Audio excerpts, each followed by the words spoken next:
Hey everybody, and welcome back to Elden Dogs, your favorite podcast about Elden Ring and secret homeless alcohol drinking friends, and you shouldn't have drank that woman, Silver Tear. Yep. Sometimes you need to show some self-control. Just say no to drinking things from strangers. That was part of the DARE program when I was in middle school. I don't know about you. When I walked into DARE, the guy goes, You should actually really try it. alcohol's a lady I like. I dare you to drink it. His name was Ben Cohen's. If you're listening, Ben Cohen's, that makes no sense because you taught me DARE and you were old at the time. So, welcome if you're here.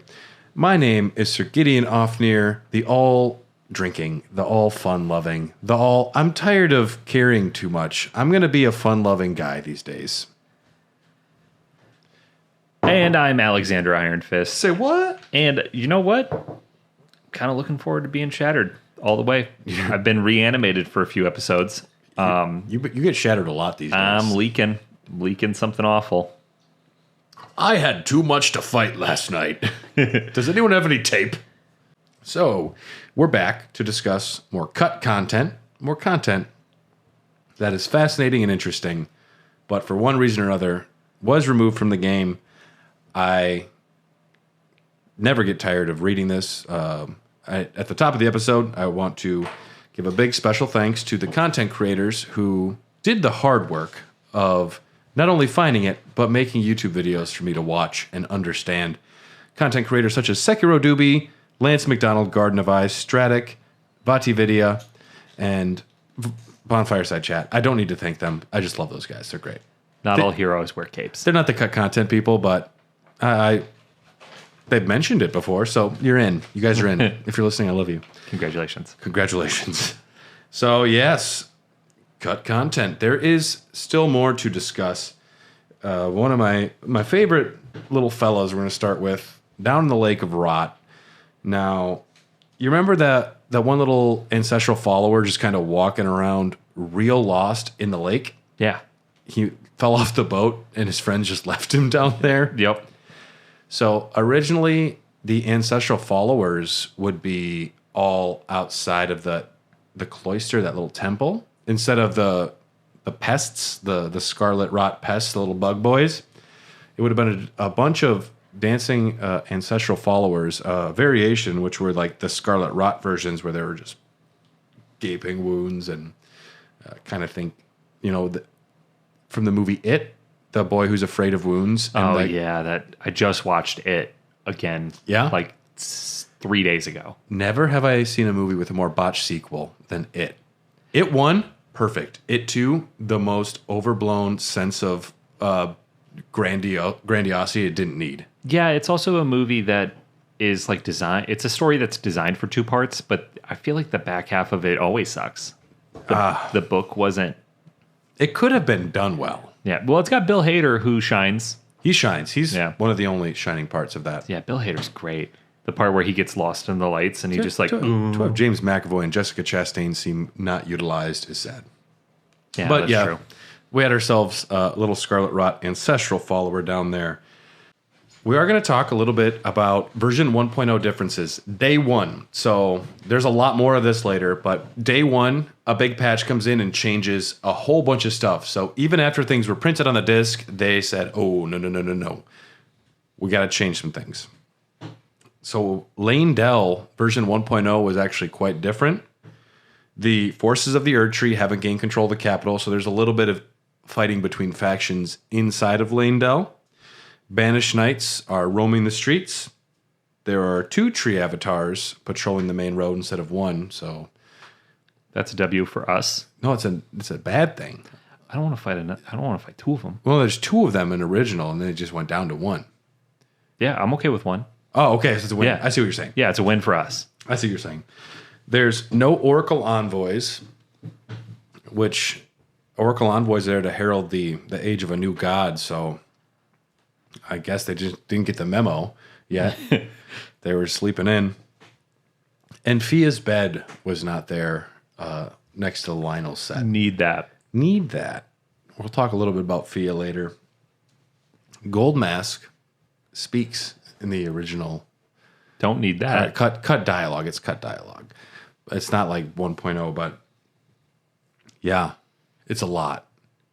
I don't have the audio because it wasn't worth getting. Well, I think it was just like, what's his face from Hot Fuzz, where he's just like, yarp, narp. Or another character in Hot Fuzz where it's Argus Filch. He's like, yes, bro. Yeah. It's that. When you tell Goldmess that Radagon is America, he goes, he just like has a little mumble under his breath. I don't have the audio here because I couldn't imagine anything less meaningful than he squeaks. He squeaks. One of the videos I watched, like, did he say this? I'm like, maybe, but you're really jumping to conclusions. Reading too much into it, buddy. I think he probably just sharded himself a little bit when he found out, and that was a sound we heard. We don't know. But Gold Mask apparently did speak.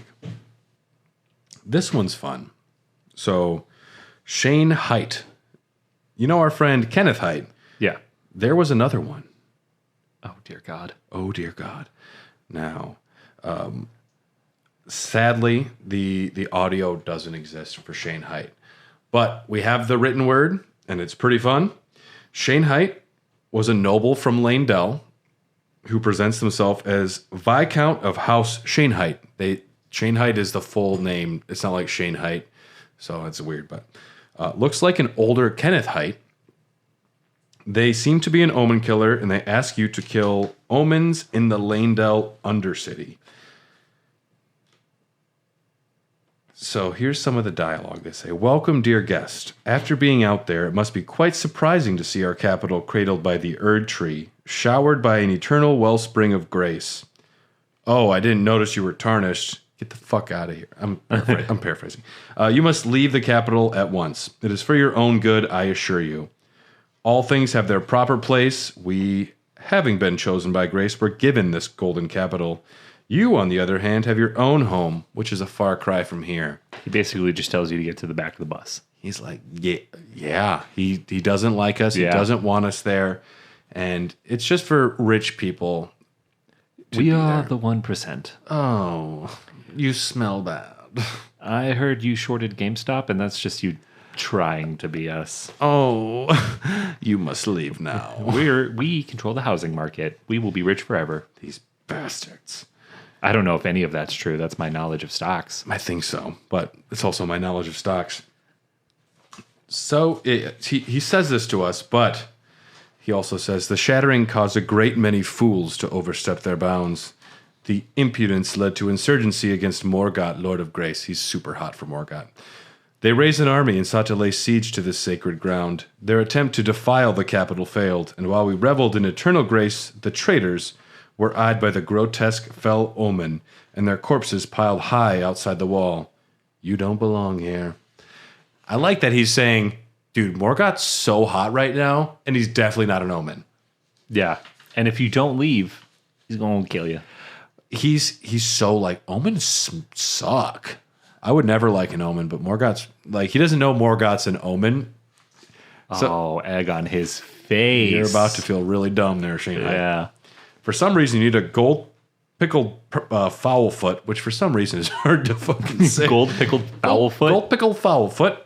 It's a delicacy in Alabama. I would eat it. A gold pickled fowl. It's like a duck foot. Yeah. I Pickled, guess, though? Is there a lot of meat on a duck foot? What is a duck foot made out of? Rubber. Rubber. It's something you can get at Salt Bay's restaurant. Cost a whole bunch of money. Is Salt Bay still a thing? He is, and he's not doing great. Because he's a meme. Yeah, and his restaurants suck, and they got a bunch of like bad reviews. You can't exist on being a meme. Some people can. That one guy who makes the face is now in Fortnite, which is the weirdest thing I've seen.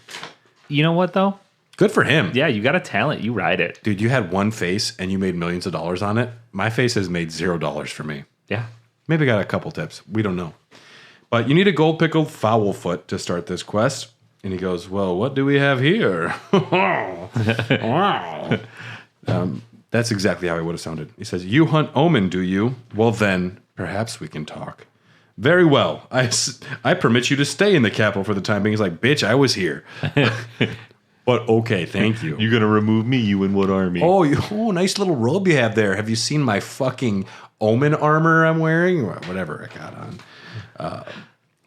I permit you to stay in the capital for the time being, and in the name of the House of Shanehaight, which carries no weight anymore, buddy. Nobody cares. Yep.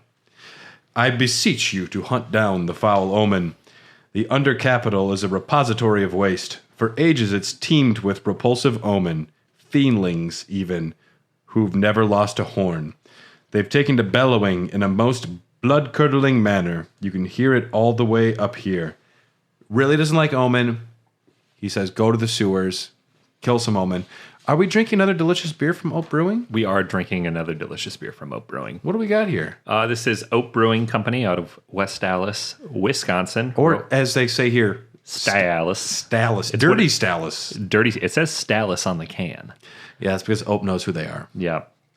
This is Didn't See You There. Oh, I didn't see you there. Oops. It is a hazy IPA, and it took second place at Third Space IPA Fest this year, which I worked. So I was there when it happened. It was very exciting. This is a great hazy. This is a delicious beer. It's one of my favorite hazies of all time, so I had to include it. I find it wonderful. Oak Brewing has been knocking it out of the park lately. We make real good beer over there. I don't personally make it, but I sell it. But you brought it here. Yep. And for that, I permit you to enjoy the capital of this converted bedroom to a podcast studio. Hey! The royal capital, I call it. Is Martin an omen? Martin the Fell Kitty. So yeah, he says, get down there and defeat some omen for me. And you go down and you defeat some omen. And he says, oh, you must have expunged the omen from the repository. Otherwise, their revolting screeches would still be affronting my ears. It's like, dude, calm down a little bit. Can you not try to sound smart and just say what you believe? You sound really racist right Thanks now. for Shanehaight. Thanks for killing that thing that I couldn't kill because I'm a pussy. Is what I heard. I allowed this to happen. He says the Erd bishops will be very pleased to hear it. I think this is the only time I've ever heard Erd bishop as a thing. And it got me really excited. I'm like, is there Erd everything? Yeah. Yep. Hi, I'm an Erd officer. Can you pull over? Do you have any idea how fast you were going? Call the Erd fire department. I'm an Erd pawn. I hope to be a bishop one day. Just Erd everything. But I can only attack diagonally. I have not a good chance here, but if you're over there diagonally from me, fucking... Dude, you're in danger. Watch out. Look out, man. Look out. Bible bonkers. He says the Erd bishops will be very pleased to hear it. He says, no, this is above their station. If I explained this was all my idea, I could be granted an audience with Morgott, Lord of Grace, that a viscount as myself might be seen by the Lord of Grace. To be a fly on the wall when he realizes. And he says, oh, very sorry. Almost forgot you were here. This Shanehaight heirloom has been held for generations. Now, it seems like he hands you a placeholder item because I think it's just like a glowing stone or something. He hands you a piece of bullshit, but maybe it's also him just saying fuck off. I forgot you were here. I was so excited to go talk to him. But you come back. You reload and you come back. It seems he's met the Lord of Grace. Never meet your heroes. Kill our Lord! Kill him! He is a stain upon all things golden. Kill Morgott, kingly impostor. Like that. Yeah. Oh, did somebody realize the world's not as pretty as he thought it was? Oh, I'm sorry, Shanehaight. Oh, you're an idiot. You suck, sir. And you can fuck off, in the words of... what's that? Small Town Murder. You, sir, can fuck off. James Petrogello. I've always preferred Jimmy Wistman. Jimmy Wistman. Jimmy Wistman. If y'all are listening, we love you. Yeah. You, sir, can fuck off. Life in prison. And then that's when Jimmy usually goes, yay! But different, actually. No life in prison for this fucker. Death. Now, in the final game, the armor that he was wearing, we find in the Altus Plateau on a caravan surrounded by omen. He was killed by omen by the Altus Plateau. And yeah, no life in prison. This dude's fucking dead. You love to see it. Love to see it. Up next, we have a little pit stop, though. The Golden Order Greatsword. Now, we find this greatsword with the misbegotten Crusader. Now, this is on the consecrated snowfield. you remember that fun dungeon where it was like you're walking on the ice? Mm-hmm. And for some reason, a misbegotten is carrying Radagon's fucking personal sword. And it's like, why are you holding this? How did you get that? What's going on here? So what's fun is that in the AI files, this enemy is called Chimera JS Leotype. Now, depending on variation, it could be base type or scale type. In older text, they used to be called the Radagon Chimera. And the winged aberration Ash's original description was summons the spirit of a Radagon Chimera. They have red hair.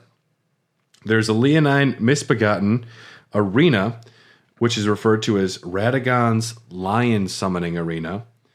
And the Cave of Forlorn is coded as Radagon's children's cave. So apparently, originally, the misbegotten were somehow offshoots of Radagon. That's interesting. This is one of those things where it's not really like an answer, but another question. Yeah, how the fuck does that happen? That dude fucked a misbegotten.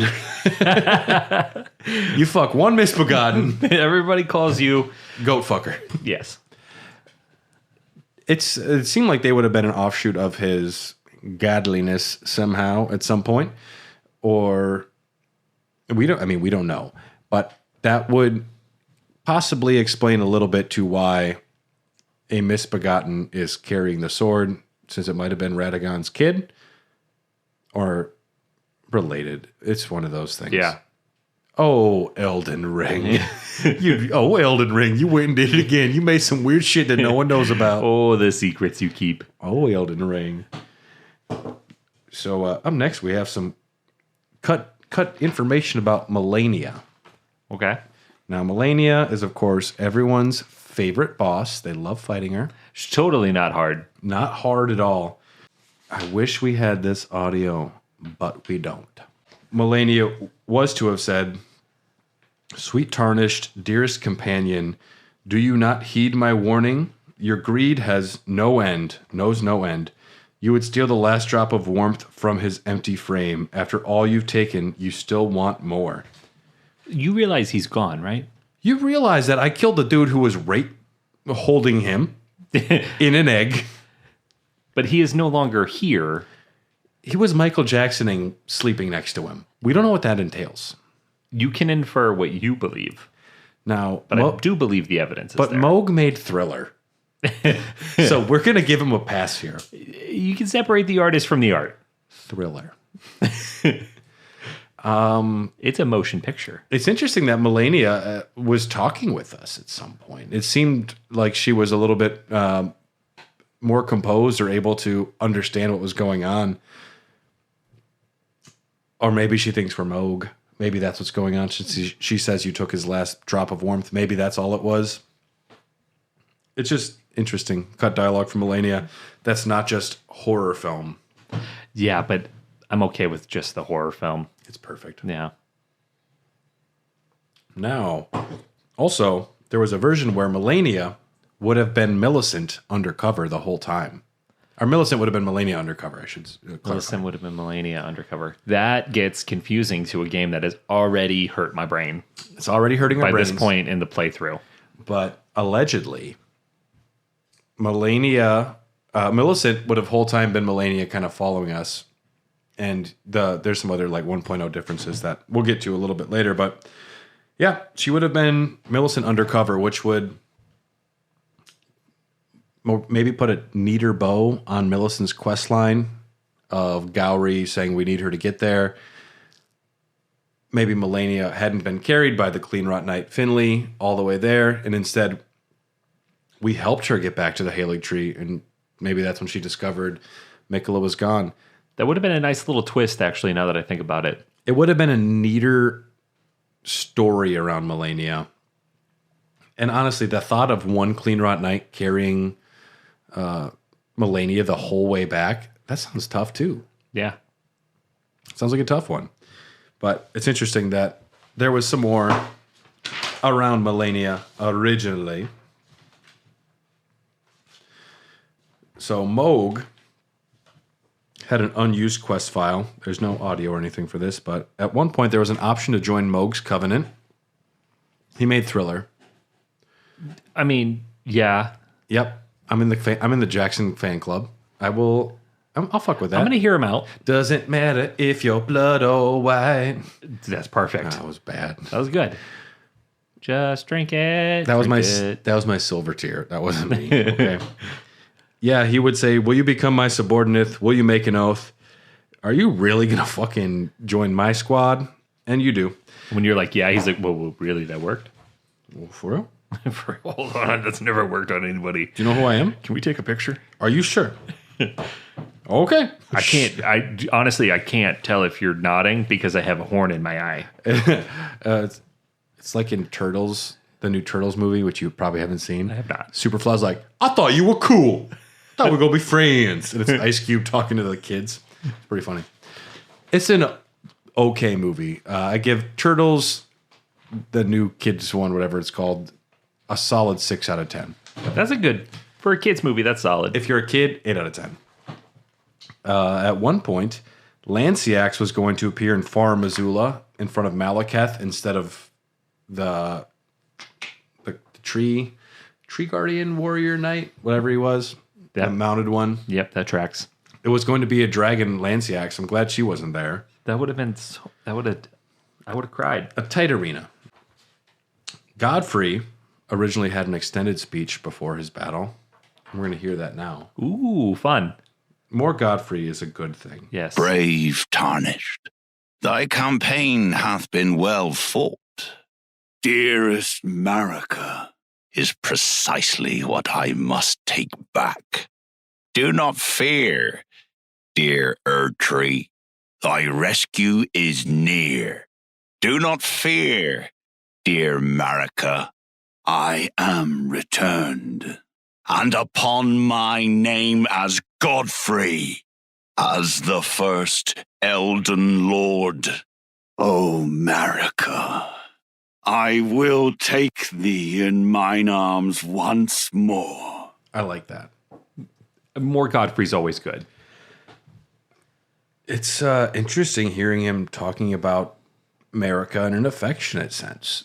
I will hold you in my arms once again. I'm here to save you, Marika. That is cool. It's got a romantic element to it, Yeah.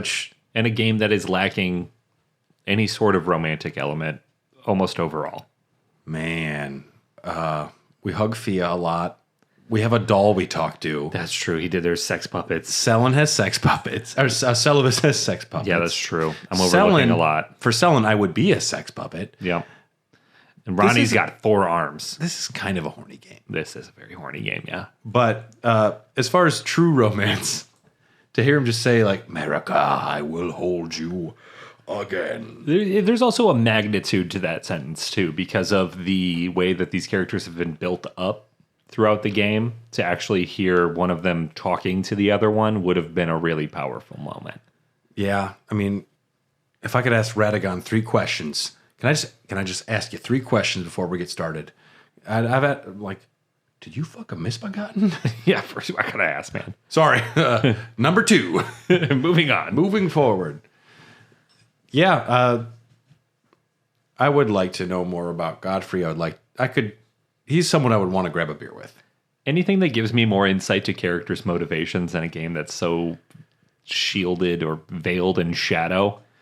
I mean, I love the discover your own adventure and infer what you will is of the game. Yeah. But a little bit more, a little exposition dump every now and again. Yeah. I would have been a fan of that. And even Godfrey's a character, we kind of know most of we know a lot about what he's about. I just still want to hang out with the guy. The fact that he seems to respect us.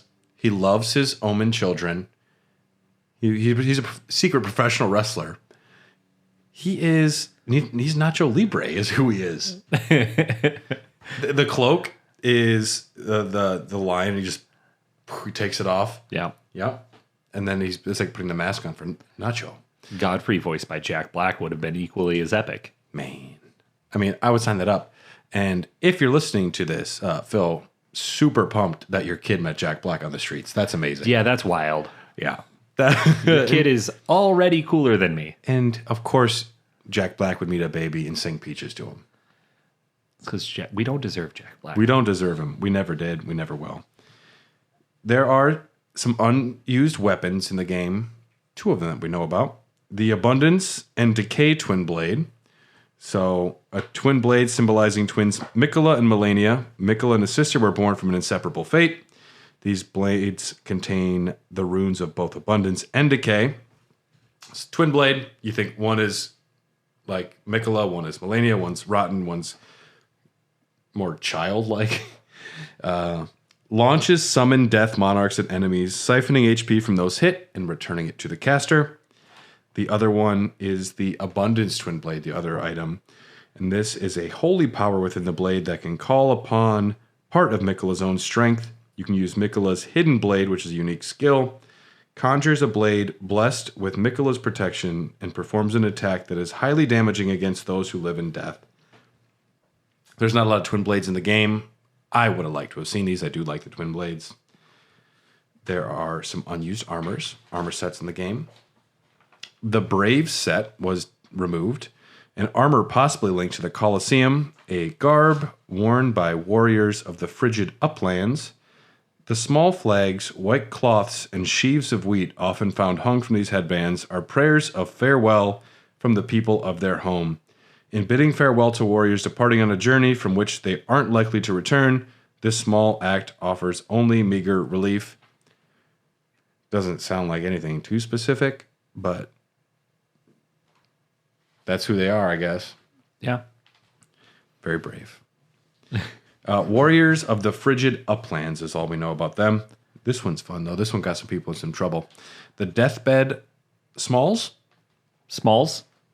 Fia's Thong. Okay. Did you hear about this? No.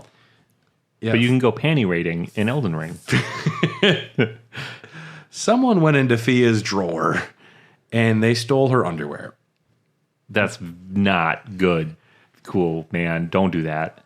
Unless you're trying to play as Party Boy, which that is my only Elden Ring build I'm working on. At least ask permission. May I borrow a thong? Yeah, I do want to make a fucking Chris Pontius Party Boy avatar in this game. That would be pretty cool. I kind of want it. I did watch a guy who plays the entire game as Sonic. Yeah, that's a thing. Yeah, it's fun. I couldn't do it. It sounds difficult. Yeah. But you can get her thong, huh? You can get Fia's, they call her Deathbed Smalls. And you'd mod it into the game. From Software was banning anyone that had Fia's underwear. Oh my god. He's like, get the fuck out of here, dude. Put it back in the drawer. Could you imagine you beat the Elden Beast and before you meld the Elden Ring and you finish the game, you can switch into what you want to wear for the final cutscene, and you just wore that? I'm going to see that Elden dick is what we're going to see, dude. Yep, but Fia's underwear was cut from the game. You're not allowed to get it. So, modders, have fun. The Ragged set was cut. Millicent's set was cut. A grass hair ornament, which is a headdress made from wildflowers. Wearing this might make you less easy to spot. It does just look like you're wearing a bunch of grass. Kind of weird. I'm just looking up a photo of it. Deathbed Smalls. Yep. Because I am curious. Oh yeah, it is just a thong. It's just a thong. Yeah, it is very lacy. Cosplayers, you know what to do. Oh, that's funny. We look forward to your cosplay. Yeah, you can wear it. It's on there. And you know what? Never washed. Got to keep the deathbed stench on it. This smells like death. Oh, could you imagine? I'll give you an extra 20. Could you imagine taking it to what's his face, the guy who fucking eats death? Yeah, that guy. This tastes like a dead pussy. Sorry. I apologize to all my family for listening. That was very tongue-eater of you. There is an unused tool, Miranda's Prayer. This is a statuette depicting a flower that preys on human posed in prayer. Uses FP to call down a deluge of light. The description says, Miranda, maiden of the flower crucible, is said to have been the very first of this breed. So it's just talking about the very first Miranda flower. This is used by Melina when she is summoned against Morgoth the Omen King, currently unavailable in the game. Kind of cool. An unused talisman, the entwining umbilical cord. Now this is very Bloodborne. There's a lot of umbilical cords in Bloodborne. In fact, the only way to get the secret ending is through umbilical cords. That seems unnecessary, but I'm intrigued. I'm in. Oh yeah. It's a mysterious circular object that's oddly warped. Changes the demeanor of the wearer's actions. The speculation is that this would change your animations from male animations to female animations or vice versa. Interesting. Which is cool. To me, you don't even need an umbilical cord to do that, but it's a cool option. If characters want to have their character behave a certain way, I think that's great. It's a cool, creepy way to throw that in the game. Did you hear what's happening to Starfield? No. Some person, dickbag, tried to mod out the ability to choose your pronouns in the game, which is an option at the beginning because like, oh, I'm mega cool. I'm Giga Chad and this doesn't sit well with me. Oh, games suck these days. They modded it out and they accidentally made the entire game non-binary and everyone's just using they, there the whole time. Yes, got him. He's just in the fetal position crying like, it's not what I meant for it to do. It's worse for him, but hilarious for us. What was his end? He just didn't want people to be able to choose. I don't know. But then what if he accidentally only did he, him, and everybody's a he, him in the game, and then he's trying to have his romance options are bad. Yeah, yep. Then he's fucked. Or they seem hot, but they're a man. Yep. Embrace yourself. He would never survive in Baldur's Gate. No. He wouldn't. Why not? Because within the first 25 minutes of the game, a male vampire hits on you. I say yes. I was tempted. I'd be like, Asterion is pretty fucking cool. I'm like, tell me more about that vampire dick. Yeah. Oh. I thought you didn't have blood. I thought you're dead, right? And you want me to go and collect some credits from a mercenary somewhere or something? I'm in. Baldur's Gate's so fun. I just love side quests. There's an unused book, the Erd Tree Codex, a scroll containing incantations. Don't know much about it. Unused crafting materials, the Hidden Plumage, a Death Bearer's Plumage. Kinky. Put it back. Yep. Golden Dung. Okay. So not just gold tinged. Well, I think it became the golden tinge because it says someone's excrement. It has a golden tinge. Oh, yeah, okay. I like the description, though. It's a highly stable substance. It doesn't dry out, nor does it lose its customary warmth or scent. For better or worse, it remains as it is. Yeah, that's a good description. Yeah. No cut pots? There was a cut pot. I didn't include it because it wasn't too interesting. Okay, but I love me some pots. It was like a freezing rope pot or something like that. That'd been cool. It wasn't exciting enough. Okay. Dark Souls 3 makes an appearance now. Hey. Judicator Argo. Now, this is a name that, of course, if you play Dark Souls 3, you're familiar with. We haven't.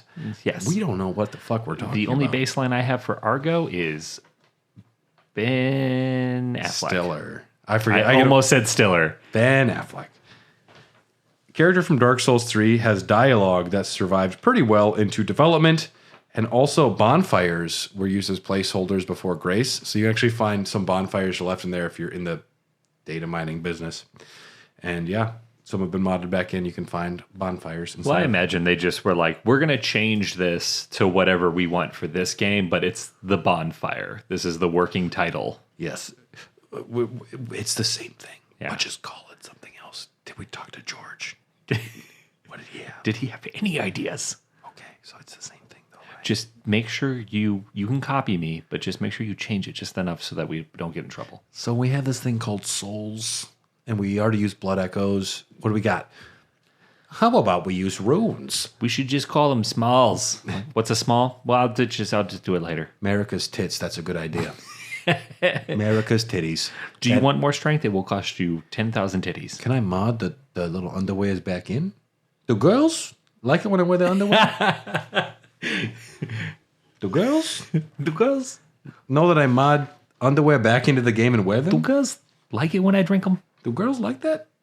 Is she inside of me? You can tell she's inside of me, Elena? That's weird. An entire ending was cut from the game. As if we didn't have enough of those. Another one was there. Early data mining found suggestions of the age of absolute ending. Text prompts and cutscene files are there, missing, but there are spots for them. So, YouTuber Garden of Eyes is a real shyster. They're a real tricky bastard. Look out for Garden of Eyes because on April Fool's Day, they said that they found the ending. And they made a video of the dialogue's like, oh, the age of absolute. And it was you standing in front of the 3 fingers grafted onto the 2 fingers as a 5-finger hand. And people bought it. It was a fake ending, but I do just love that. Oh, that's good. One of their videos they made afterwards, like, this is not an April Fool's joke. They had to clarify for the next videos because your credibility might be questioned. You're going to take a hit, but the joke was worth it. It was worth it. And we're excited about it. I included, actually, I wasn't sure if we were going to get to it. This episode was originally going to just be a 1-parter, so now it's 2 parts. And I added this today. And these are the 1.0 differences in armor descriptions. There's a lot. From vanilla to the first patch. From vanilla to day 1 patch. Because these days, games are patched to shit. Unless you're Nintendo. Tip of the hat to you. Mario never had his underwear removed from the game. That we know of. Mario's nipples were first featured in Super Mario Sunshine. And they're nice little round pepperonis. I was going to say, are they pepperonis? Because he's Italian. No, they're tiny, nice little ones. They're like the ones, they're not salamis. Like the ones when you bake them, they kind of curl up a little bit. They're real crispy. Yeah, it's crispy ones. Crispy tits. Although, despite having his shirt off, that dude has never seen the sun. He doesn't go on vacation much. That's the point of Sunshine. He's trying a lot of people who wear overalls are not very tan. There is a direct correlation between the demographic that wear overalls and the demographic that visit tanning beds. And you can take that to the bank. Did you know redneck was not a negative term when it was first used? I was born in Arkansas, so yes, I know that. And it was like a term to describe a certain form of soldier. Was it on the right side of the Civil War? I believe so. Yeah. And then it eventually, for a very small minute, was a hard worker because you're out in the sun all day. Yeah, and you have a redneck. You have a redneck. And then a lot of them just became Republican shitheads. Yeah. And then Johnny Knoxville, the only good line from, was it from Jackass or maybe it was from Bad Grandpa where he says, that long hair don't cover up that redneck boy. That's from Bad Grandpa. And that is a term that me and my friends would affectionately throw at each other several times a day. You gotta love it. We're back. So we'll run through some of these. Some of these might be quick. Some of these might not be. The Caden armor, which is originally just says that they're cell swords from another land. One of my first armors. Originally says included that they were allegedly fashioned after that of giants.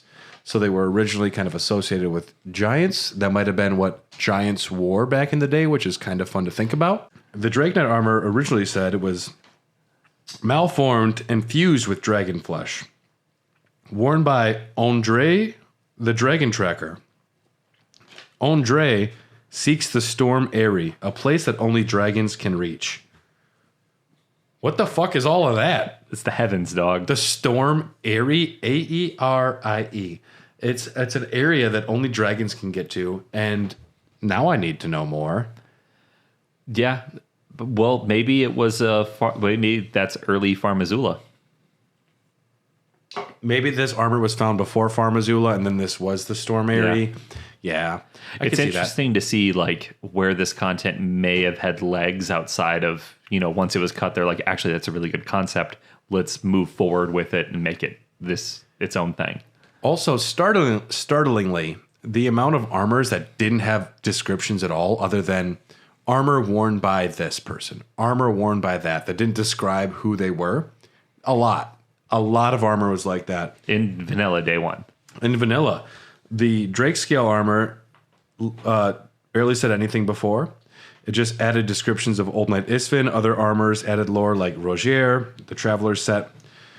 The Lowborn hood and robe, original description said, garbs of spurned tarnish who were forced into slavery in the lands between. They took that out, so tarnish were like forced into slavery. They were grafted onto Godric, but it's just interesting to hear that some tarnished fates were pretty bad. Yeah. Pour one out for your homies.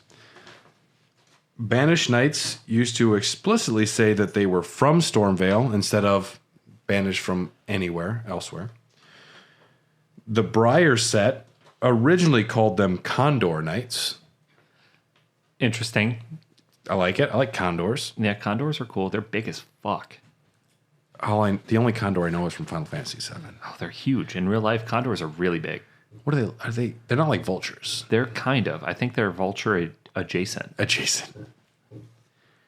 Well, the Briar set used to be vulture adjacent back in the day. The Knight's cavalry armor, this was removed. Their armor is not black originally. It's just from dried blood that they became black. That is fucking heavy metal. Hell yeah. Fuck yeah. That's some Rammstein shit right there. I'm into that. Yeah. Oh, this is actually a white shirt. At least it was before I killed everybody. Yeah. Did you want a glass of wine? It's just blood. It's just blood. It's blood the whole way down. These hardcore motherfuckers. The silver albinoric armor, which we will talk about in another episode because it is the hardest armor to get in the game, maybe. It's made from the same material the albinorics are created from. It's the only material that doesn't irritate their skin. It's made from frogs. Well, if it's made from frogs, the only thing that can touch frogs are frogs. Imagine if like all of your shirts had to be made out of human skin, otherwise it just hurt. It was uncomfortable. Maybe we should look at Ed Gein in a different light. All I know is my nipple belt feels pretty good. You know what? My pants don't slip none. My pants feel like my own skin. I can dance in them. One is a pepperoni. I didn't have enough nipples. I gained a lot of weight over COVID. Turns out I'm an 11 nipple man, and most people have too. What? It's a pepperoni. It was the pepperoni or my own nipple. If you can choose, but is it pepperoni? It's like, but is it cake? But they're all real human nipples. It's like the early Flash game. It's bad. What's it called? Is it raw meat or pussy? And it was an up close shot. And we were in like this is a middle Flash school. game. Yeah, it was an actual Flash games game. are like a Flappy Bird or something. No, like we're talking Newgrounds, Mini Clip, Crazy Monkey Games era. We watched Jakey's Flash Games video last night. Carly had never seen it. Carly's played all of them. Oh yeah, yeah. Flash games were a way of life for a while. But yeah, no, it's an up close of either a vagina or raw meat, and you have to guess. And if you guess right, then it zooms the picture out, and it's like ding or either way. Speaking of either a vagina or raw meat, and it would have to zoom out, and you'd be like, Do we have another beer? Yes, we do. We have the last beer I brought from Ope Brewing Company. The final beer. The final. I chose this one last because it's a nice palate cleanser. And when people get a flight, I usually tell them to get one of these because it kind of, cleanses the palate. Cleanses the palate. It is our American lager called Lager with 3 A's. Oh. It is a beer-flavored beer, and it is delicious. Light, crisp, tasty. Craft beer drinkers. You make a full circle eventually. There's a bell curve where it's like, okay, what's an IPA? Yeah. Oh, give me that. Triple hop, double dry hop. Oh my God. Eventually, like, can I just get a fucking beer? Yep. And this is where we arrive. And it's what I want to drink 90% of the time. Yep. the majority of people who come in, they're like, "Can I get a Coors Light?" I'm like, "I'll give you a lager." And it'll always happen. Yeah. And the trick is just be nice to them. We got to do it. Yeah. There was one time somebody was really pissing me off. What did you do? And they were like, "Can I get a Miller Lite?" I'm like, "We don't have it." And then he ordered a High Life and we didn't have it. I'm like, "We have our beer." And he's like, "I'll take a Coors Light." I just gave him a lager. He's like, good Coors Light you got here. Oh, thank you. Thank you for that. You found a Coors Light in the back. And I thank you. You're welcome. His last one. I thank you. I was doing like almost a Steve Zahn from Righteous Gemstones. Yeah. There is, and the silver albanark armor also says, these maids were constructed in Ray Lucaria heading to the Paling Tower to enter Mikola's service. Constructed is an interesting word. So it confirms Ray Lucaria was the ones who made them, which is pretty much known before, but interesting. The merchant set contained almost no lore at all. We found out more later. The malformed dragon set. Anytime there's a new proper noun, I get excited. This is the armor of Gnarl. That's gnarly. Literally. Yeah. Misshapen, tree sentinel, heretic. Now, a lot of adjectives there to unwind. Misshapen. No, Hunchback of Notre Dame. Yep. Tree sentinel has a horse and armor. Yep. And a heretic. So he's like, fuck God. There's a lot going on there. Once a dragon worshiper from the capital, it said he pulverized his golden armor with his bare hands in a fit of religious fervor, covering it in his own blood as he reshaped it into the likeness of a dragon. This is a person that has anger issues that you see videos of on Reddit. This is somebody who is simply raised Southern Baptist, is what I'm hearing. That attacks their own truck to prove a point. I love God. I'm going to make my truck look like a god. Yeah. And he punches his truck, and he's bleeding. And 10 people take videos, and that's their highlight of their life. Yep. One person's yelling World Star on the back, although it'll never make the cut. What is World Star? World Star is a website for hip-hop videos and people who fight each other. Okay. I believe. I don't know. Both. Hip-hop and fighting. I find the two go hand in hand. Well, I don't know. That seems wrong. Not like directly, but the videos. It's, you watch somebody fight and then you listen to a hip-hop song and it's a nice palate cleanser going into the next fight sometimes. I didn't visit World Star a lot. It comes up on my my fighting subreddits. This is the most non sequitur thing that I will ever bring up on this podcast. Since we started a billion years ago. My buddy and I, Steve, used to watch Dragon Ball Z with the audio off with random, like, ultra-fast hip-hop rap songs playing. And it would look like, because the characters just talk and they don't move and they don't articulate, so it looked like they were rapping at each other. We get so stoned and watch Krillin and Piccolo and Goku just, like, rap. That's awesome. I don't know if it's awesome. That's awesome. And then did sometimes the beat drop time up to when they actually started fighting and you were like, whoa, that actually worked. All the time. Oh, that's the best. Well, and I mean, that's the power of editing. You get this, you're a filmmaker. Things sync up way more than they should because that's the power of music. And as long as anything is close, it will drop. Sometimes you need it to be like ultra specific, but many times, if there's just like a building fucking crescendo of who made the Dark Knight music, Howard Shore, Hans Zimmer. If there's anything back there, it'll work. Yep. We actually in film school we called them puzzle pieces, where you would like throw a clip down and you're like, I didn't even have to edit that; it just fit Way more than it should. Yeah, and it's really uncanny until you understand how hard it is to like edit dialogue between like your master shot and the two RAs. I'm getting angry thinking about it. Yeah, and then you like, I'm just gonna drop this clip in here. I gotta fucking go get lunch, and then you watch it back. You're like, I don't even have to touch it. Yeah, it's beautiful. Sometimes it just works, and so Gnarl was beating the shit out of his armor, and got it so bloody and tried to make it look like a dragon. Gnarl sounds like a bad guy who accidentally became a sculptor. A misshapen tree sentinel heretic. You, sir, can fuck off. Yay! If you're listening, you're not. Thanks for sending my wife a video, though, Jimmy, if you are, for our wedding. That was really nice of you. But you're not listening. Loretta's armor is a silver... We're off topic today, folks, if you're listening. That's just what's happening. This episode has gone off the rails. We're going off the rails. This is cut content. Release live. Loretta's armor, silver helm of the Arbor Sentinels who serve Mikola. It says, hailing from Rea Lucaria, these... So it didn't say Loretta's originally, but it said, these enchanted knights once belonged to the Carian royal family, but were later gifted to Mikola, recipient of the vision by King Consort Radagon. Sometimes a sentence holds a lot of power. So this says it wasn't just Loretta's armor. This was just like the armor of all of the Arbor Sentinels. And they were once part of the Carian royal family, but they were gifted to Mikola by Radagon.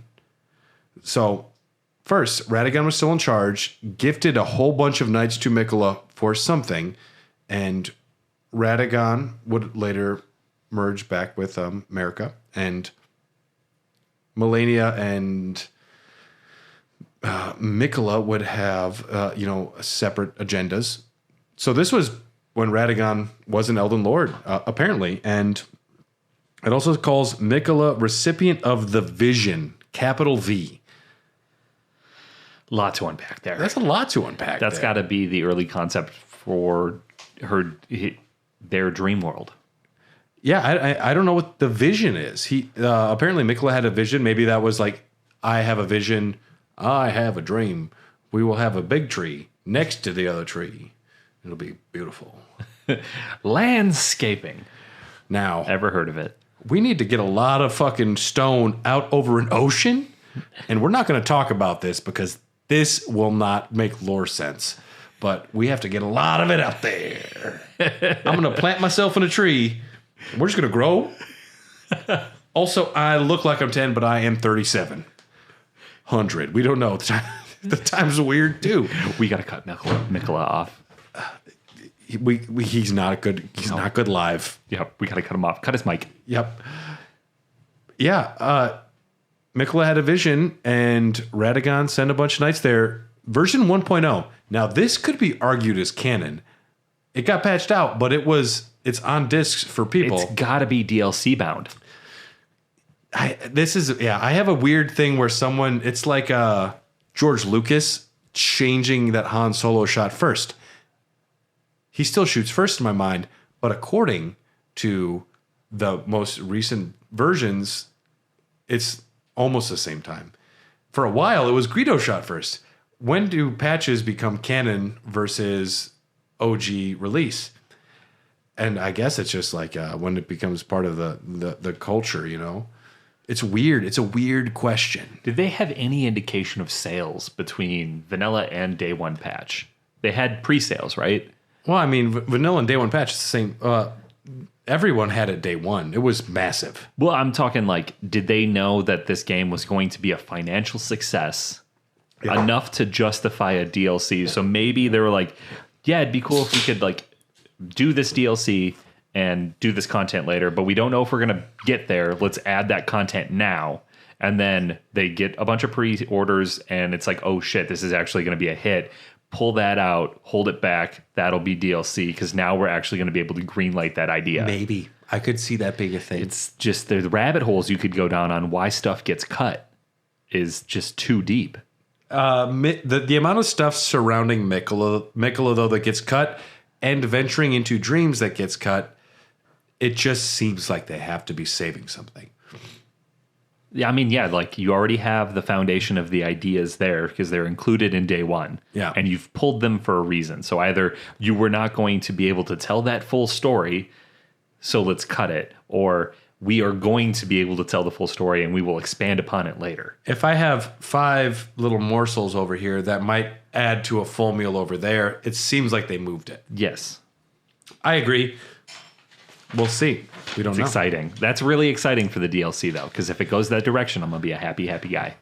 The Nox armor originally said armor worn by members of the Empyrean family. They fucking just spell it out that they are part of the Empyrean family. I don't know if it means they're directly, it was kind of believed before that America was associated with the Nox. But to hear that they are part of the Empyrean family specifically is interesting because the recipient of the Golden Order that can carry the Elden Ring, if you were going to be a god like America, you need to be an Empyrean. So to see that the Nox are all members of the Empyrean family is peculiar. But we don't know anything else about that. That's a can of worms. That's a can of worms. Ancestral Followers armor says, seeking spiritual death, they shun metallic objects and steer clear of anything metals have influence in the course of civilization. They hate metal. I'm vegan, and anything that's touched a cow, I refuse to eat. Yeah. That armor could have easily said, "Want to be a Disney princess?" Yeah. And if this plastic was recycled from a Disney wand, I don't want a part of it. Yeah. It's interesting that Ancestral Followers not only shun it all, but they also have a concept like, I don't want no Nokia cell phone armor, nothing that's ever touched anything. This is needs to be pure, so nothing metal, no metallic objects. The Duelist Helm says, the multitude of snake adornments are made to intimidate, but nevertheless prove what godless affairs these battles can be.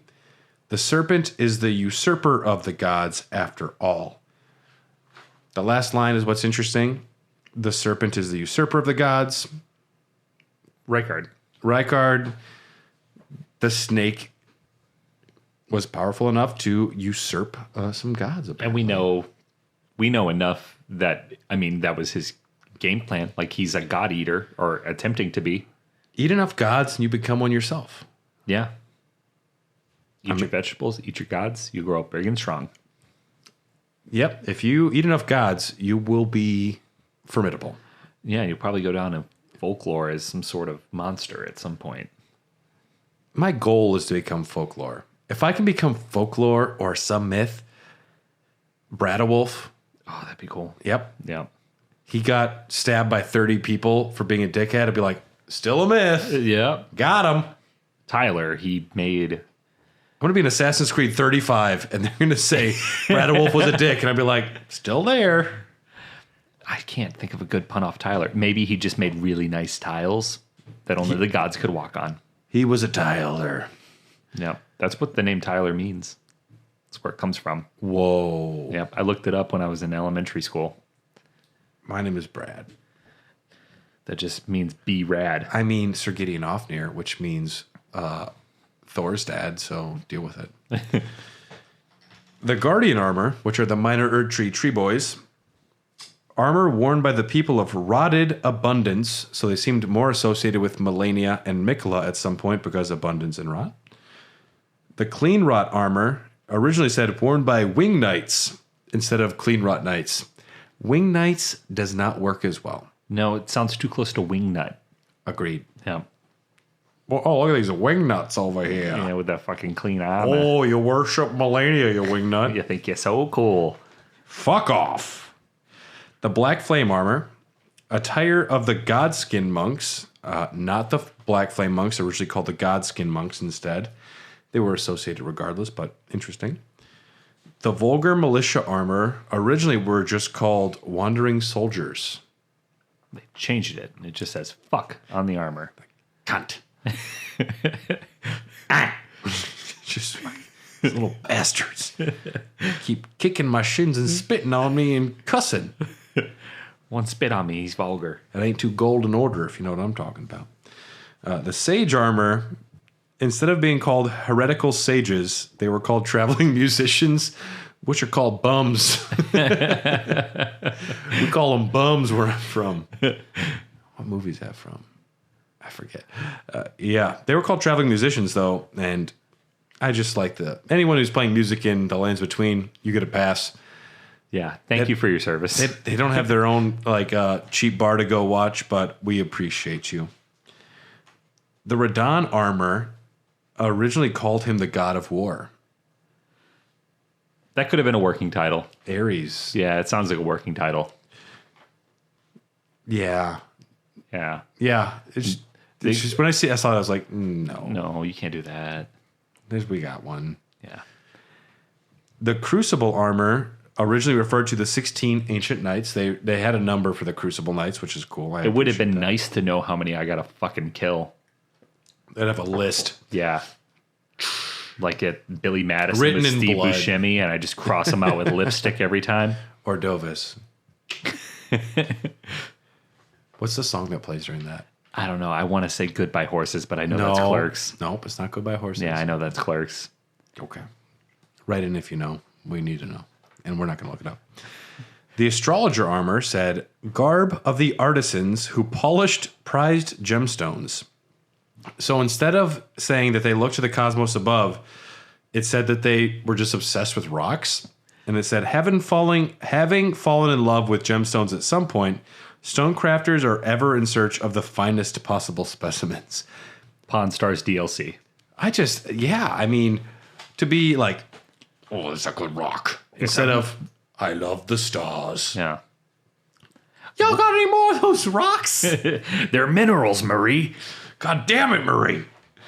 It just kind of rewrites their entire half of the world, half of the magic history. I mean, in the first description, they're looking down, and in the second description, they're looking up. I love it. It is a literal 180. Yeah, I'm obsessed with, I found this in the dirt. Instead of metal detectors and telescopes. That's the difference. Yeah, it could be like they're essentially miners. Like, there's fucking gold in them hills out there. In their hills. Yeah. The Beast Champion armor was originally called the Menagerist armor. And I'm like, what the fuck? They made that word up. Well, it's, menagerie. Yeah. It's a keeper of animals. And Bernal was called Bernard. Or they just wrote it wrong as to, like, punk him. It says Bernard the Traitor on it. Sorry, buddy. Was he like Ace Ventura originally, like the keeper of animals? Sorry, Satan. I didn't know. I thought you were someone else. Maybe. Melania's armor, originally referred to as Arbitress Melania. An arbitress is a woman who oversees the judgment. So maybe she was Mikkela's Judge Judy. Yeah. I mean, I would have been fine with that. You, sir, are not the father. The Finger Maiden armor referred to them as saints. Canonized, great. The Traveler's armor, it literally says the original. So the Traveler's armor is what you find next to Melania's battleground. And it's what Millicent wears. It's just for like young women that are traveling, is what it says in the main game. But in 1.0, it says armor worn by Melania. Which, that's when Millicent was Melania, like more one-to-one. It's just bizarre to see that was the whole description, armor worn by Melania. They seem to have placeholders all the way to disc delivery. Which, I mean, makes sense if there's other areas of the game that you got to finish in order for... I don't know what crunch looks like at From Software, but there's things that can be delayed. We know that Miyazaki will stay late. It's one of those things where if a leader is someone you believe in, you're willing to, like, yeah, I can stay late. Like, this is worth my time. If I was working on Elden Ring, instead of, redoing someone's kitchen with electricity, I would be more willing to stay late. Be more vested in the cause. Yeah, if I got paid and I did something that mattered, instead of this person needs to have their pool bonded and grounded, maybe. Bonding and grounding a pool would scare me. High pressure, low reward. Yeah. Yep. I mean, not dying is a reward. The Fell Omen Cape is our last bit of armor, and it says, robe worn by Morgott, the Elden Lord. Elden Lord? I know, right? Damn. You got a promotion. Damn, you got... It's like me putting on a t-shirt that says, worn by Brad, the President of the United States of America. I'm like, when did this happen? Holy shit. Just like I thought, made in heaven. I didn't see that one coming at all. But we're going to go back to our final quest. My personal favorite quest, we're going back to Kale. Kale's a good homie of ours. So this was cut long before the closed network test. Kale would have started by Agil Lake. The intro is much the same, but before long, he will start speaking of his brothers. I have a lot of brothers. Our travels keep us separate, but at the same time, we are together. I am my brothers, and they are I. The lines between us, burning bit by bit. Some brothers are sedentary. There are more and more of us. The 10-1 children will soon be the 101 children. At this rate, we'll be the 1,000. It is the curse. The curse of red eyes. Its fire spreads, creeping surely, imperceptibly. I find it very fascinating how he says, he's speaking of his brothers. He mentions that they are connected, that they are separate, but the dry, like the red eyes is causing them to be like, they're 10-1. Soon they will be 101. Something is, this curse is causing them to all meld together. It's terrifying. And this was clearly like an early concept for how the Flame of Frenzy would be affecting people. Kale and his brothers do have dry red eyes, though. For dry red eyes. Yep. Ben Stein is not happy. Been smoking that gas. Been smoking that gas. But yeah, he mentions that him and his brothers are melding together, that they are suffering from the red eyes, and it is causing them to all kind of merge.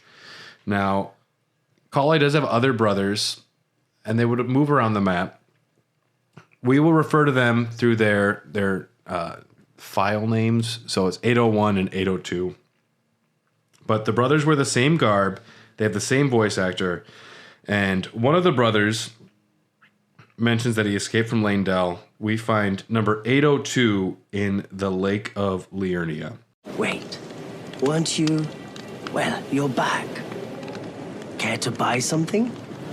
I am not quite like the rest of my brothers. A nuisance it may be, but I'm always moving about. The thought frightens me of staying in the same place for very long. Then they might come again and lock me in that tomb. A deep, deep hole. Below those omen even. He got out. Yeah, he's already referring to it.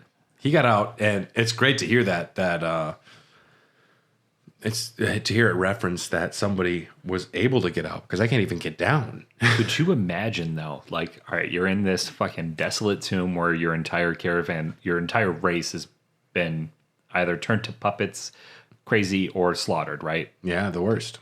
And you escape that in order to find yourself in the sewers of the capital, which is one of my least favorite places to be in the game. Yeah. Then you finally make it out of that. And you are now in the maze of the capital, which is one of my least favorite places to be in the game. That dude escaped from Alcatraz. Way to go. Yeah. He got out. And Dude. clearly, he doesn't want to sit somewhere. You'll never feel safe. You will always wake up and Be looking over your shoulder. you'll run to the next spot. There's nowhere safe anywhere. Plus, like, at that point, you are free. And I have to imagine that the thrill of being free and being able to go where you would like to wander would just be insatiable. Like, you would just crave it. Terrifying. You'd crave it every day. Poor bastard. Yeah. But yes, 802, the brother we just heard from, mentions that he got locked up. He doesn't want to get locked up again in the tomb. He moved around multiple spots, but he settles down by Stormhill, and he will say this. Something is bothering me. One of our traveling brothers insists on jostling the cursed flame, making it burn stronger and brighter, making us smudge and blend together. I'm not sure which of us it is. Don't imagine that it's me. But this would also hold them directly responsible for the Flame of Frenzy. Also, how weird is it that you are interconnected with other people and you don't know where you're getting these thoughts from, or if it's even your own thoughts that's doing it? The writhing behind my eyelids seeping into my brain and my heart. It goes even further then. It's a collective disease of humanity that is spreading through everybody. That's terrifying. The desire for absolute chaos and a return to the madness that was before. But you get a hug before it's all said and done from 3 hairy wigglers. Honestly, I'd rather have a beer. But give me the dream brew any day. Yeah, it's just weird that I don't know where these thoughts are coming from or if they're mine. It just, it's the perfect disease because you don't know if they're from within or from possibly out of your mind. So we hear from 801. Now, 801 is the third brother, and they are sitting beside the War Master's shack, which at the time was called the Gypsies' shack. This is where we fight Bernard. What? Bernard. I want to say Bernardold or Bernardold the traitor. We'll go with Bernardold. Whatever they called that guy from Westworld. Bernie. I tell you this. You don't want another part of this. 4-day work weeks, everybody. Sorry, that's my Bernal the traitor. The cursed flame burns inside our eyelids, corroding the lines that separate us. That's what the instrument is for. The timbre of its song calms the flame, however slightly, caressing, gently, so that we don't blend together. Our song derives from an old lullaby, sung for us long ago, deep inside our tomb. But whoever it was sings no longer.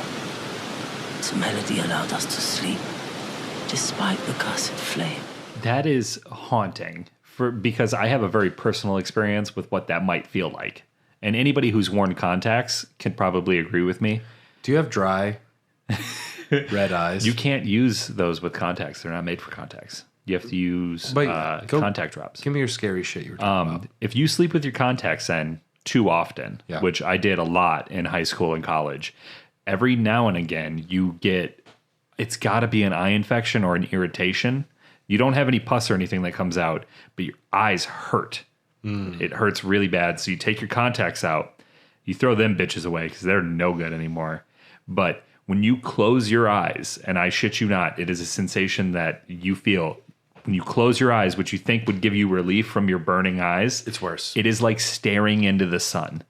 It is the most uncomfortable feeling, and it will ruin your entire day. It is an 8 to 12 hour ordeal. I don't like this. All you want to do is sleep, and you cannot sleep because the moment you close your eyes to go to sleep, your eyes burn like you are staring into the sun. And if that is any indication of what that feels like, that is terrifying. I don't... I'm glad I've never worn contacts because you're not selling me. It's bad. So I have a little bit of personal experience with what that might feel like.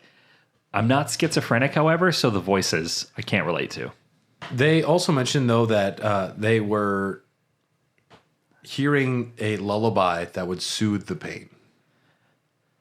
That was just The Office playing in the background while I cried. It was just The Office. The lullaby was The Office. Yeah, so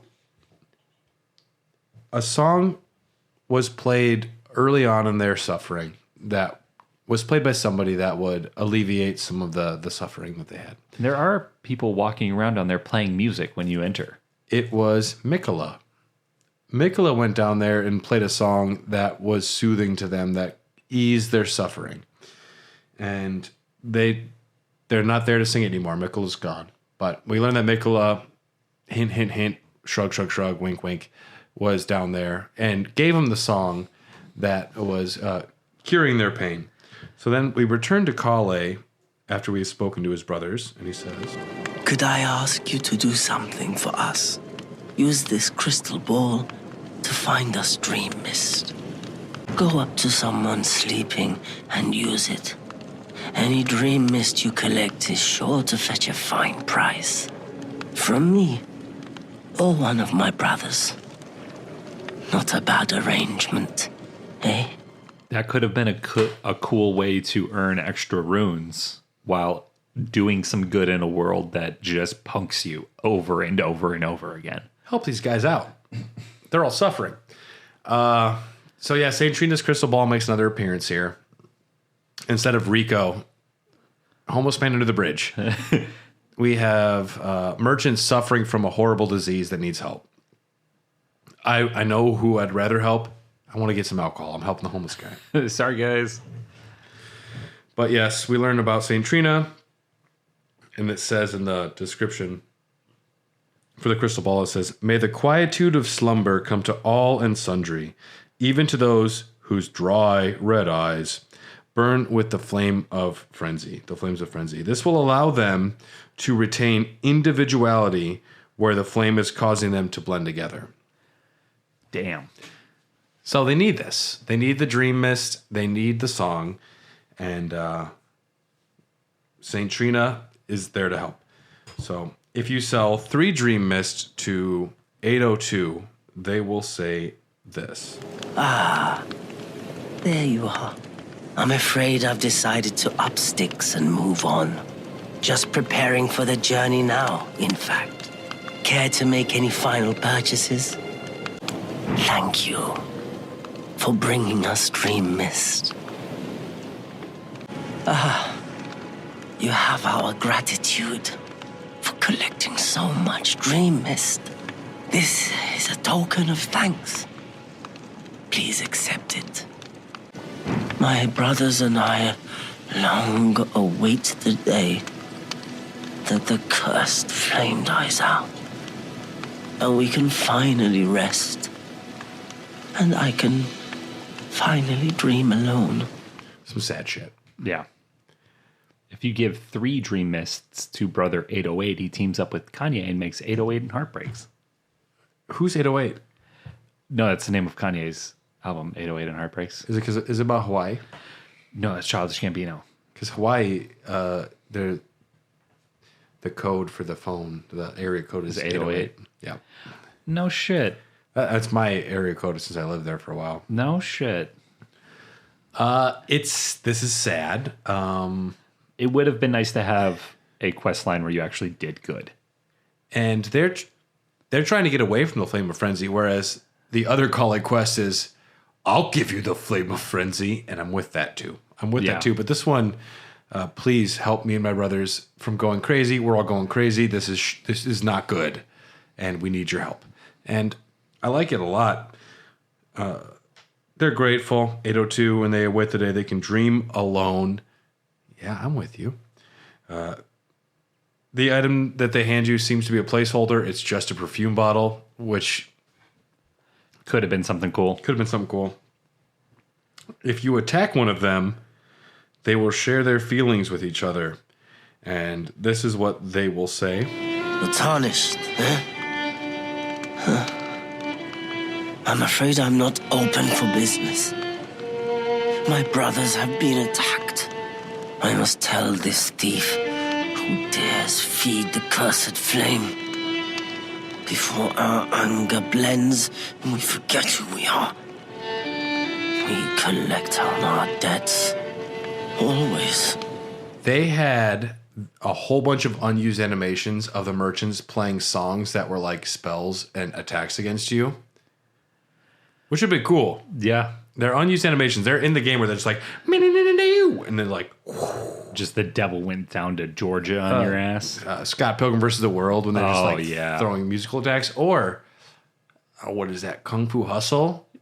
Where the two musicians are like throwing notes at you and they're cutting you apart. Beautiful. Kind of like that. But we're not going to end on a sad note. Elden Dogs today ends on a happy note. So we're going to end on an okay ending for Kale's quest. Perhaps you don't need to hear this, but see that no harm comes to my kin. We have a saying, we wanderers, lament not your solitude. Expect no sympathy, no regard, nothing. But if anyone dares harm us, show them no mercy. That is our code, so to speak. Just the way we are, deeply unforgiving. Not a super happy ending, but a better ending. Yeah. Kale and his brothers, they had a quest. It got deleted.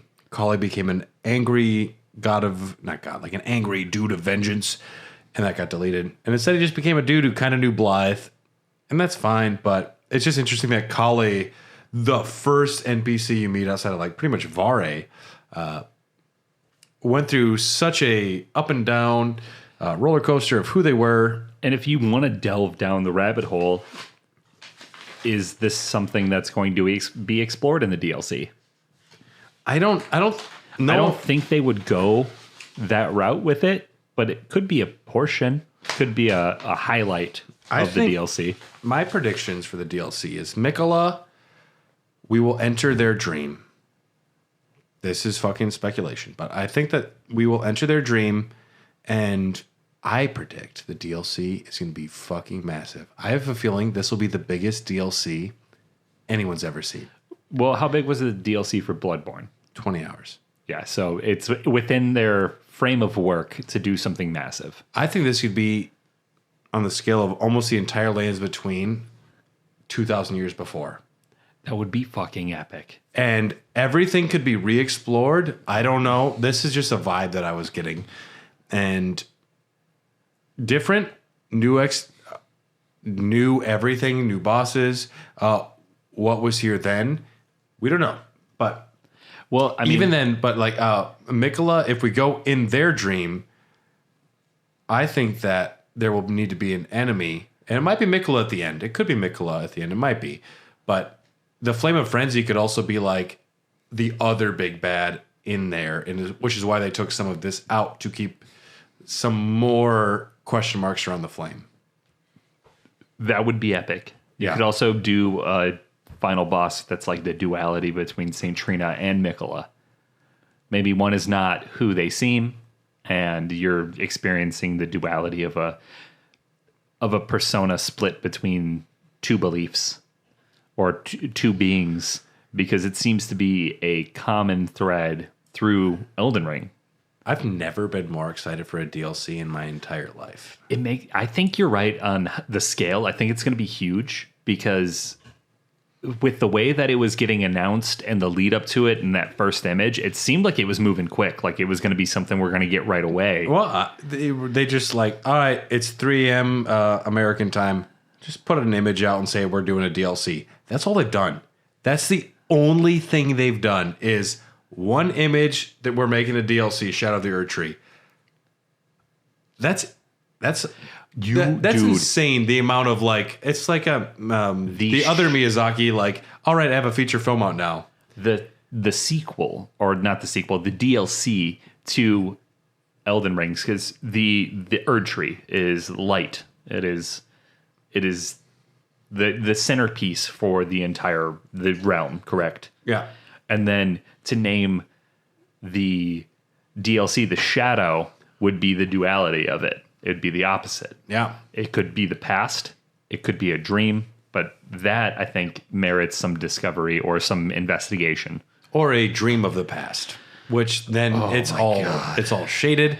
But the amount of unexplored DLC, it's like, all right, who's the Gloam-Eyed Queen? We can potentially explore that. If it is a dream of the past or whatever, we can get answers to a lot of questions. It might not just be like the Mikola DLC. It might be like the all-encompassing other shit. More question marks, but a few periods. Playing as a create your own Tarnished, or something that existed before the Tarnished, or playing as a character that you can take in a different class if you would like it. If it's it'll be our character, so it will have to be a dream if we go into the past. You think you'll be able to take your character from endgame into it? Yeah. Oh, yeah. It is going to be a continuation. A continuation. It'll be, you go into somewhere and you're in, everything you have will be part of it. And that's why I'm excited. Plus, I have torn this game apart. I don't know much. There's not much else to think about. I've done it all. And I'm excited. I'm very excited. But the the rabbit holes you can go down with cut content and what it could mean for the future of the series is dangerous. There's a lot of avenues you can go down. I'm so excited. And it makes me want to sound like a professional, but like in all honesty, if I didn't do this podcast, I'd still have no idea what the game is about. Yeah, I mean, it's about the ambition of humanity is what this game is about. It's about deciding our fates for what's going on, and about a guy who grafts nuts to his truck. It's about sucking in some silver tear lady and just you're inside of me now. It's about helping snake women. It's about hugs. It's about hugs. Hugs from every which way and sort. It's about a man who rides his horse, despite the horse being really tired and old, but learning gravity magic so he can still ride it, and not getting the fact that the horse could just retire. Yes. There are other horses. It's about sex puppets and dungeons. It's about simps. It's about Largely simps. It's about blimps holding marionettes. And unfortunately, Godskin apostles, because they still haunt my dreams and I hate them. I see them out the corner of my eye and nothing's safe. Imitation Godskin. Ooh. But yes, thanks for tuning in if you're here. Otherwise, if a tree is in the woods and it fell over, how would you hear me say thank you? That's it. You heard it. Gotcha. Put that in your pipe and smoke it. Put that in your pipe and smoke it. Thank you for listening, motherfuckers. We love you. Yes. Y'all are great. Write a review if you've gotten this far. And if you have gotten this far and you don't write a review, are you really supporting the listeners you're enjoying right now? And if you're not enjoying, write a review out of hate. I mean, I'll still laugh at it, but I mean, at least if you're going to be mean about it, put 5 stars. I think we're right about things sometimes. Yeah. So we are here at the Dogcast. We are talking on our Elden Dogs series. I say my name is Gideon Ofnir, and that's my birth name. I also go by Brad sometimes at work, though. I'm Alexander, and I'm a pot full of people. You are a pot full of people. Special thanks to our executive producers, Rykard Kristinik, Malekith the Black Blade, Blaggard, Big Brian, Jordan Hoslow, Sorceress of Blood, and Festering Fingerprint Phil. If you want access to these episodes well in advance, if you want access to our Discord, access to bonus materials, access to outlines, access to everything in the goddamn world, the Golden Order world, check out patreon.com/Hair the Dogcast. We're on social media. We're on everything. And thanks for Oak Brewing for sponsoring this episode. Yeah, they didn't even know they were sponsoring, but I was like, hey, John, I need some beer for the podcast. And he said, go for it. Thanks, John. Yeah, cut your content, but let data miners find it so we can talk about it. Thank you. Toodles.